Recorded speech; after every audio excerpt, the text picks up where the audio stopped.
internautes, amis de www.locoleacongo.com, votre site. Et aujourd'hui, nous avons un grand plaisir de recevoir pour nous quelqu'un qui est vraiment connu au milieu des églises, au milieu ecclésiastique du corps du Christ en Hollande, qui vient nous parler d'un thème, de quelque chose. Je ne sais pas de quoi va nous parler, mais notre émission d'aujourd'hui, c'est émission Podium de vérité. Mais qui nous allons recevoir aujourd'hui? Je vous laisse découvrir. Je fais appel à mon invité. Il va venir. Shalom, messieurs. Shalom. Voilà, c'est notre émission Podium de vérité. Est-ce que tu peux m'entendre la vérité en la carte? Oui, bien sûr, rien que la vérité. Au nom de Jésus. Merci, tu as la Podium de vérité et tu as Yambi parce qu'il y a la vérité. Merci beaucoup. Merci Balandia 3w.locoleacongo. Bolandi biso na émission o bani lelo o boso ko na biso en direct na Locoleacongo zali Podium de vérité. Na émission o zali sans tabou, rien que la vérité. Tout le monde se vandi awa ouais et go baké invité à lingi pe andimi alba vérité. Mais je vous laisse découvrir qui est notre frère Placide de Jésus. Je réponds au nom de Jari Gad, je suis pasteur, marié à une seule femme, Maman Jordina, et père de... Si Bolandi, c'est pasteur Jari Gad. Avant de dire, je pense que vous venez en Hollande, pasteur. Oui, bien sûr, j'habite en Hollande, précisément à Vlaardingen, et l'église est bâtie à Rotterdam. Comment l'église vous dirigée? C'est l'église centre évangélique Le Rocher. Merci, tout le monde, pasteur Jarigad, Azali, pasteur titulaire dans l'église Les Rochers, centre évangélique Les Rochers. Voilà, j'ai profité pour saluer pasteur Trésor Opango. Bandeko, to Yambi, l'homme de Dieu, et je sais que Azan Alikambo, il y a comme ça, biso. Pasteur Jarigad, Lelo Likamoni, Nito, Sijeni Olingi, ont édifié peuple de Dieu. Alors, en ce jour d'aujourd'hui, j'avais bien voulu, par la grâce du Seigneur, de nous parler sur la foi vivante. Donc, par la grâce de Dieu, c'est ça les thèmes que nous allons développer pour la gloire du nom de Jésus-Christ. Voilà. Merci, soyez attentifs. Et Bolanda, de quoi il va nous parler et pourquoi il veut nous parler de la foi. Soyez branchés toujours à votre site www.locoleacongo.com. Voilà. Merci beaucoup. Alors, si vous pouvez nous permettre de pouvoir lire la parole de Dieu, parce que nous commençons toujours par la parole de Dieu afin d'établir les bases sur les choses que nous allons parler en ce jour d'aujourd'hui. Et là, par la grâce de Dieu, nous ouvrons dans nos Bibles, dans les livres de Jacques. Et nous allons lire dans Jacques 2. Par la grâce du Seigneur, nous sommes dans le livre de Jacques 2. Et je vais lire ensemble avec nous à partir du verset 17 jusqu'au verset 26, dont nous lisons Jacques 2, 17 jusqu'à 26. Je lis au nom du Seigneur. Il en est ainsi de foi, si elle n'a pas les œuvres, elle est morte en elle-même. Mais quelqu'un dira, toi tu as la foi et moi j'ai les œuvres. Montre-moi ta foi et moi je te montrerai mes œuvres. Verset 19. Tu crois qu'il y a un seul Dieu, tu le fais bien. Les démons le croient aussi et ils tremblent. Veux-tu savoir, ô homme vain, que la foi sans les œuvres est inutile? Abraham, notre père, ne fut-il pas justifié par les œuvres?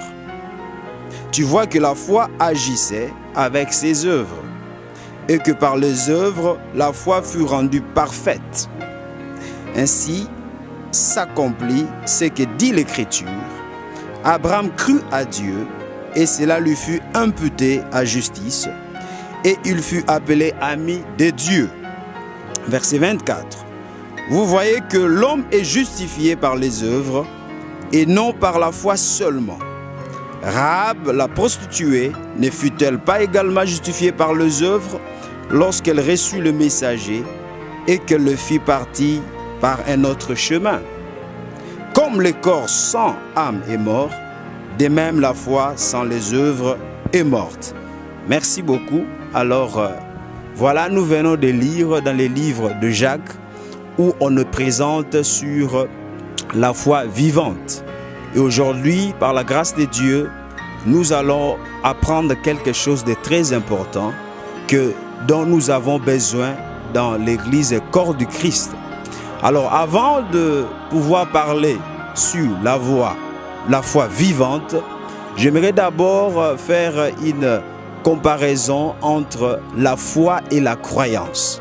Parce qu'aujourd'hui, c'est ça le problème qui se présente parmi beaucoup des enfants de Dieu qui ne sachent pas distinguer la croyance de la foi. Alors, la croyance, quand nous parlons de la croyance, nous voyons aujourd'hui, il y a beaucoup de gens qui ont des croyances. Il y a des gens qui disent, moi je crois par exemple à ma voiture parce que je peux voir ma voiture. Il y a des gens qui disent, je crois à ma femme. Il y a d'autres qui disent que voilà, moi je crois, le ciel est pour moi comme un Dieu. Alors des fois, nous les enfants de Dieu, si nous ne savons pas bien définir les choses, nous aurons un problème. Alors, selon moi, par la grâce du Seigneur, ce que j'ai compris dans la parole de Dieu, je trouve que la croyance peut être définie comme ensemble de convictions personnelles. Ça peut se baser sur des réalités psychologiques, des réalités culturelles. Ça peut aussi se baser sur des réalités scientifiques ou bien sur l'expérience humaine. Mais quand nous parlons sur la foi c'est une conviction personnelle ou bien une ferme assurance personnelle et qui est basée sur Dieu, sur la parole de Dieu et sur le Saint-Esprit. Alors, qu'est-ce que nous trouvons là? Nous voyons que la croyance peut être basée sur des réalités temporaires. Parce qu'il y a des gens qui disent, par exemple, les gens qui étudient les astres, par exemple. Des fois, nous voyons, ils nous disent, ok, demain, il va pleuvoir. Et puis là, demain, il ne pleut pas. Il y a des gens qui mettent leur croyance sur ce que nous lisons sur le météo, ce que nous lisons sur les journaux. Alors, nous trouvons que quand nous parlons de la croyance est changeante. La croyance peut varier, peut changer. Je peux donner un autre exemple. Quelqu'un peut avoir la croyance comme telle que un animal ne peut pas parler. Par exemple, le chat ne parle pas. Ça, c'est une croyance. Ça peut être basé sur de réalités logiques. Un chat ne peut pas parler. Mais quand je lis la Bible, je trouve qu'un jour, Dieu a permis à l'ânesse de Balaam de pouvoir parler. Donc nous trouvons que quand nous parlons sur la foi, la différence est que la foi est basée donc sur Dieu lui-même. Et la Bible nous dit dans le livre de Nombre 23, 19, Dieu n'est pas un homme pour mentir, ni un fils d'homme pour se repentir. Alors déjà dans Nombre 23, 19, on nous dit que en Dieu, il n'y a pas la capacité de mentir. Même s'il arrivait un jour à Dieu de vouloir essayer un peu de mentir, mais la Bible nous dit en lui, il n'y a pas cette faculté, il n'y a pas cette possibilité de pouvoir mentir. Pourquoi? Parce que tout ce que Dieu dit, donc ça devient. Tout ce que Dieu dit, c'est la vérité. Voilà pourquoi la foi, donc c'est une conviction personnelle qui est basée, c'est intérieur, mais c'est basé sur Dieu lui-même qui ne peut pas mentir. Et puis j'ai dit, donc la foi est basée sur la parole de Dieu. La Bible nous dit que le ciel et la terre passeront, mais la parole de Dieu ne passe point. La parole de Dieu n'échoue point. La parole de Dieu ne faillit point. Donc nous trouvons que quand nous parlons de la foi est certaine. La foi, c'est la ferme assurance. La foi, c'est le titre même de possession. On est sûr qu'on a la chose. Et puis j'ai dit, la foi est basée sur l'Esprit de l'Éternel. Quand nous lisons dans la Bible, nous trouvons par exemple dans le livre de 1 Corinthiens 12, 9, là on nous parle de la foi en tant que don du Saint-Esprit. Et nous savons que le Saint-Esprit de Dieu, il est Dieu lui-même. Le Saint-Esprit de Dieu connaît toutes choses. David nous dit, où irai-je loin de la face de l'Éternel? Si je monte dans le ciel, là où il est. Si je descends dans les profondeurs de l'abîme, là est aussi l'Esprit de Dieu. Donc l'Esprit de Dieu qui connaît toutes choses, qui voit toutes choses, qui peut toutes choses. Alors quand nous parlons de la foi, alors il est bâti sur donc la vérité qui est Dieu, qui est le Fils et qui est le Saint-Esprit. Alors ça c'est déjà très important pour nous de comprendre avant que je puisse parler de la foi vivante. J'avais bien voulu d'abord faire cette comparaison entre la croyance et la foi. Alors là, nous allons avancer, comme je parle aujourd'hui par la grâce du Seigneur, de la foi vivante. J'aimerais dire aussi en pensant que la foi, c'est un sujet qui est très vaste. Et quand nous lisons la Bible, donc nous trouvons il y a plusieurs types de foi. Et nous trouvons aussi il y a plusieurs formes de foi. Je donne un exemple. Dans la Bible, on nous parle de la petite foi. Dans la Bible, on nous parle de la grande foi. L'exemple de Jésus qui a dit un jour à ses centeniers romains, il a dit, en Israël, je n'ai jamais trouvé un homme qui a une telle si grande foi. Donc là, Jésus parle de la grande foi. Et puis nous trouvons aussi quelque part, Jésus a dit à la femme cananéenne, il lui a dit, ô femme, ta foi est grande. Donc nous trouvons que la foi des fois est mesurable. Il y a des gens qui peuvent posséder une grande foi, mais un jour aussi Jésus a dit aux disciples pendant qu'ils étaient dans la barque et les vents soufflaient très fort. Et les disciples étaient angoissés, ils ont réveillé Jésus. Jésus se réveilla, il leur dit, ô homme peu de foi. Donc nous trouvons que Jésus des fois, il utilisait des termes comme peu de foi, comme grande foi. Et je me rappelle même, une fois aussi, Jésus a dit que, oh, un homme sans foi. Donc nous trouvons il y a différents types de foi. Par exemple, dans le livre de 1 Jean 5,4, là on nous parle de la foi triomphante. Là il dit, tout ce qui est né de Dieu triomphe du monde. Et la victoire qui triomphe du monde, c'est notre foi. Là on nous parle donc de la foi triomphante. Je peux donner un autre exemple. La Bible nous parle par exemple de la foi victorieuse. Ça dit la foi qui vainc toujours. Et la Bible nous parle aussi de la foi audacieuse, par exemple. Nous trouvons quelqu'un comme David. Il se présente devant Goliath.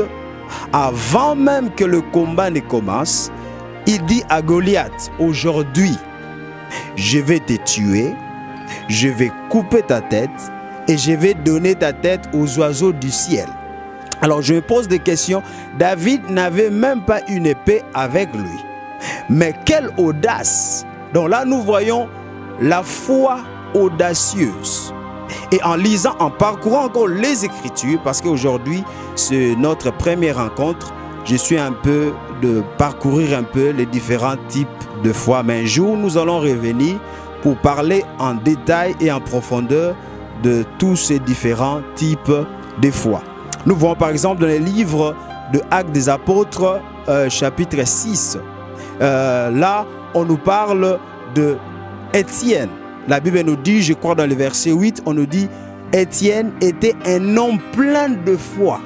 Donc nous trouvons que tous toutes ces terminologies dans la Bible qui nous parlent plein de foi, petite foi, grande foi, la foi triomphante, la foi audacieuse et ainsi de suite. Ça veut tout simplement nous montrer que il y a différents types de foi. Alors nous, les enfants de Dieu, nous devons prendre le temps de bien méditer la parole de Dieu pour pouvoir recevoir toutes les richesses, le bonheur que nous avons donc en Jésus-Christ. Alors, merci beaucoup parce que là, voilà, nous avons essayé un peu d'établir quelques bases afin que nous puissions maintenant comprendre sur la foi vivante. Alors, comme je dis, il y a différents types de foi, mais aujourd'hui, j'avais bien voulu aborder sur la foi vivante. Je ne sais pas si ça va, mon frère, ou bien tu as déjà une question, ou bien je peux continuer. Merci beaucoup, Pasteur Jarry, pour ces sujets combien importants, combien réconfortants. C'est d'abord un thème du temps. C'est clair, la foi, c'est un thème aussi costaud. Mais je veux savoir les motivations. Qui est-ce qui vous a poussé de nous parler actuellement de ce thème, la foi? Quelles sont les raisons qui vous ont poussé? Et je sais que c'est un thème de l'actualité. Quand nous lisons Luc 18:8, la curiosité de Jésus-Christ consiste à savoir quand viendra le Fils de l'homme, trouvera-t-il la foi? Donc, à l'heure actuelle, vous parlez de la foi. Quelles sont les motivations? Qui vous a poussé de nous parler de ces thèmes? Merci beaucoup, mon frère, pour la question. Alors, je vais répondre cela à deux volets. Alors, le texte que vous venez d'évoquer, vous avez dit que Jésus a bien dit, lorsqu'il va revenir, trouvera-t-il la foi? Et dans les textes que vous avez lus là nous voyons, on nous parle même de la foi persévérante. Donc, c'est-à-dire que c'est la foi qui t'amène jusqu'au but. Nous savons, la Bible nous dit que celui qui persévérera jusqu'à la fin sera sauvé. Et là, Jésus nous dit, quand il va revenir, trouvera-t-il encore cette genre de foi, donc la foi qui persévère jusqu'à la fin. Donc nous trouvons déjà que c'est très important. Pourquoi? Parce que nous avons besoin de tenir bon dans notre foi, afin de demeurer en Christ jusqu'à ce que le Maître sera de retour. Et là, je peux dire même qu'un jour, Jésus a dit à Pierre, il a dit, Pierre, Pierre, le diable te cherche pour te cribler comme le froment. Mais moi, j'ai prie afin que ta foi ne défaille point. Alors là, nous trouvons que Jésus, il ne prenait pas de temps pour prier pour Pierre. C'est vrai, il priait pour Pierre. Mais là, la Bible nous dit, il a prié pour la foi de Pierre. Il a dit, je prie afin que ta foi ne défaille point. Donc la foi est très importante, premièrement, parce que c'est la vie d'un chrétien. La Bible nous dit dans Romains 1, si je ne m'abuse pas, le verset 17, on dit, le juste vivra par la foi. Et Hébreux 11, 6, la Bible nous dit que sans la foi, il est impossible d'être agréable à Dieu. Alors, la Bible utilise même le mot impossible. Sans la foi, il est impossible d'être agréable à Dieu. Donc, je trouve que la foi est très importante pour l'Église corps du Christ, parce que sans la foi, on ne peut pas plaire à Dieu. Sans la foi, on ne peut pas se préparer jusqu'à monter avec Jésus au ciel. Ça, c'était donc la première raison. La deuxième raison, pourquoi donc je parle de la foi, c'est parce que c'est le thème central du ministère que Dieu m'a donné. Et c'est dans ces thèmes que nous allons prendre vraiment beaucoup de temps par la grâce du Seigneur. Merci beaucoup. Il y a un exemple frappant tout au long de votre explication. Quand vous avez parlé de David, Goliath, c'est un homme robuste, un homme costaud qui faisait peur à tout le monde. Hein. Et les gens même s'est reculé quand lui se présente. Mais David n'a pas vu sa taille. Lui, il était petit de taille.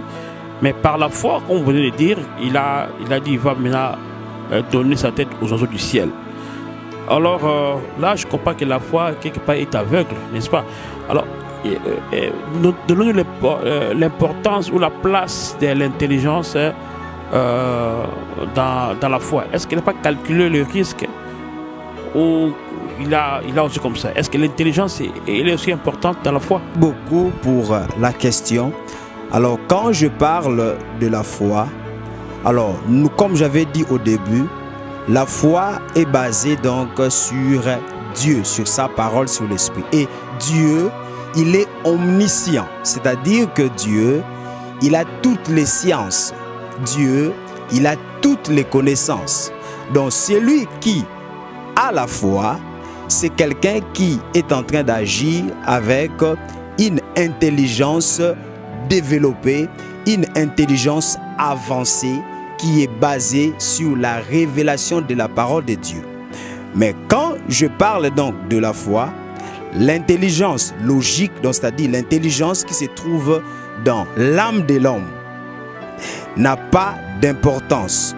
Pourquoi? Parce que lorsque l'intelligence qui est basée sur l'âme de l'homme, c'est-à-dire la logique de l'homme, calcule les choses, ça sera un blocage, ça peut être même un obstacle pour quelqu'un de ne pas obtenir le but de Dieu. Pourquoi? Parce que Dieu, il est très grand. La Bible nous dit dans Ésaïe 55, comme les pensées de Dieu sont tellement élevées, même plus que comme le ciel est élevé au-dessus de la terre. Les voies de Dieu sont insondables, sont vraiment élevées.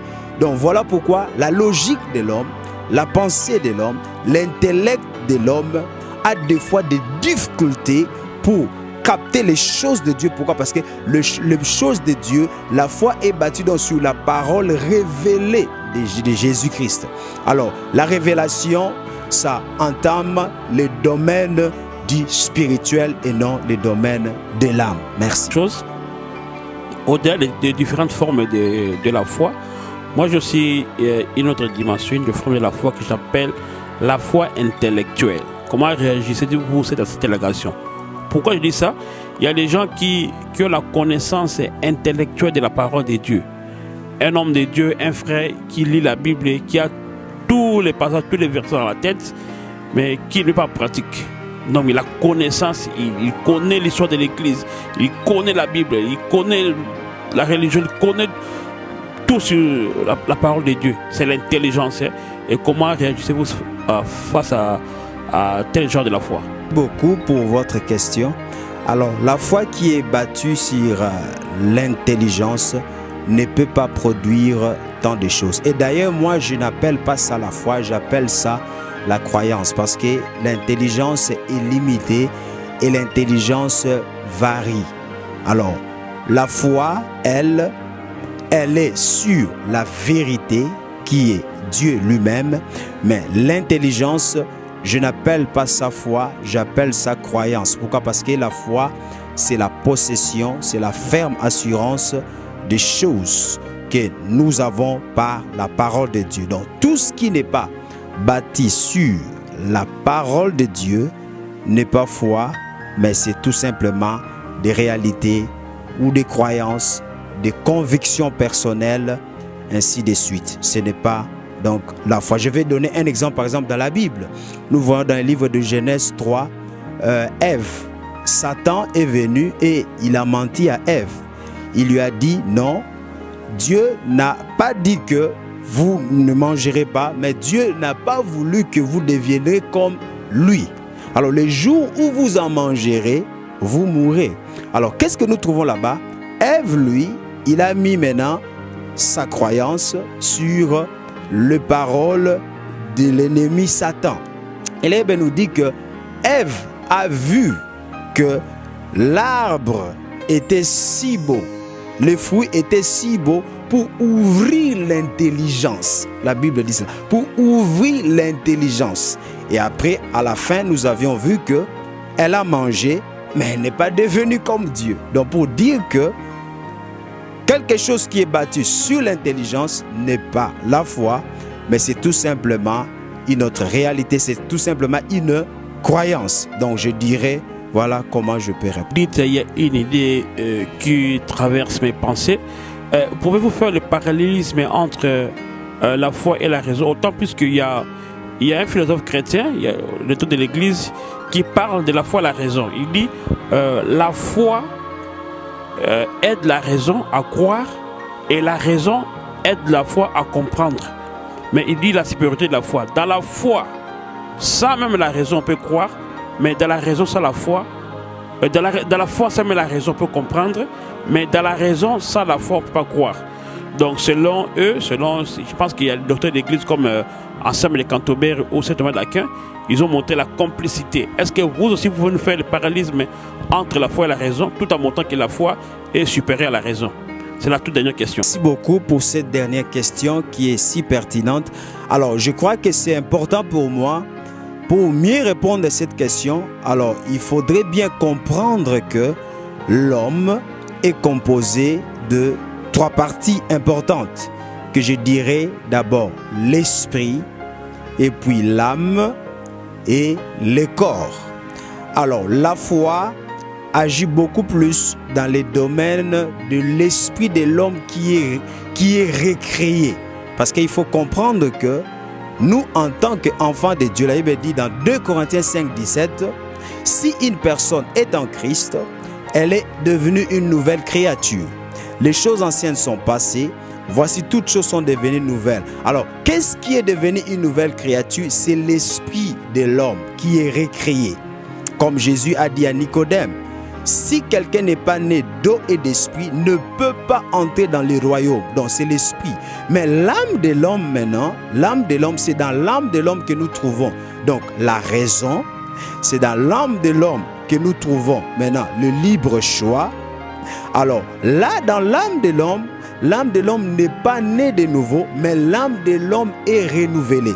Alors, pour bien comprendre ce que mon frère Placide a dit, alors là, je pourrais dire, s'il faut faire cet parallélisme entre la foi et la raison, je dirais la raison qui est renouvelée, comme la Bible nous dit donc dans Romains 12, 2, ne vous conformez pas au siècle présent, mais soyez transformés par les renouvellements de l'intelligence. Et les renouvellements de l'intelligence est fait par la méditation quotidienne de la parole de Dieu. Donc quelqu'un qui fait la méditation de la parole de Dieu quotidiennement, cette personne-là aura une intelligence ou bien une raison renouvelée.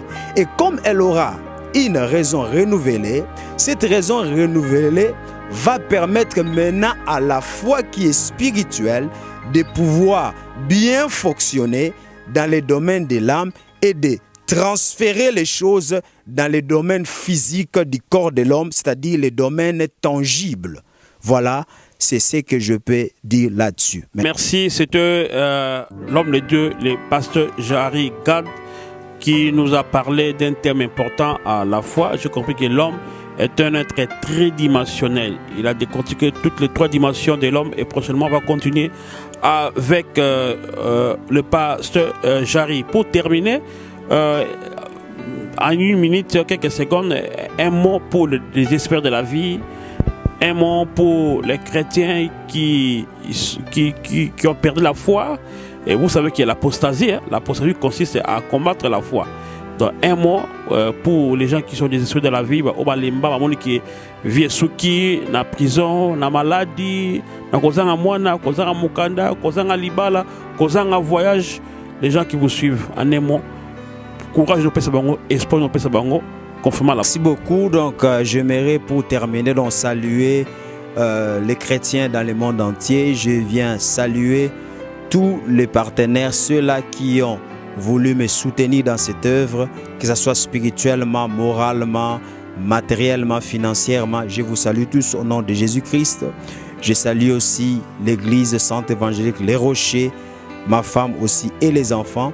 Et j'aimerais aussi encourager à tout chrétien de continuer à nous suivre parce que je sais que dans ces émissions, nous allons parler sur des choses très dynamiques qui vont nous aider. Et aussi, n'oubliez pas, si je parle de la foi, pour moi, ce n'est pas seulement des choses qui viennent par la tête.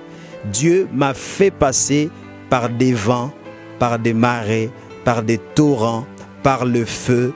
J'en ai vu de toutes les couleurs et je suis là jusqu'aujourd'hui en train de tenir ferme sur des pieds parce que Dieu m'a fait comprendre la foi. Donc pour vous dire, continuez à nous suivre. Sans la foi, il est impossible d'être agréable à Dieu. Et Jésus a dit, si tu peux croire, tout est possible et rien n'est impossible à celui qui croit. Rien n'est impossible à Dieu.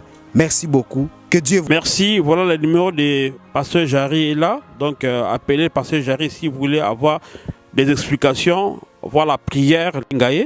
Et je salue Carlos et Kaluza Oasimbi Kamera, notre chef de Lokole à Congo.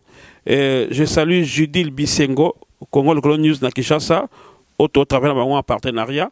Et je présente mes condoléances à notre sœur Marraine Mafolo qui a perdu sa maman. Nous sommes des cœurs et tous les journalistes se basent des cœurs.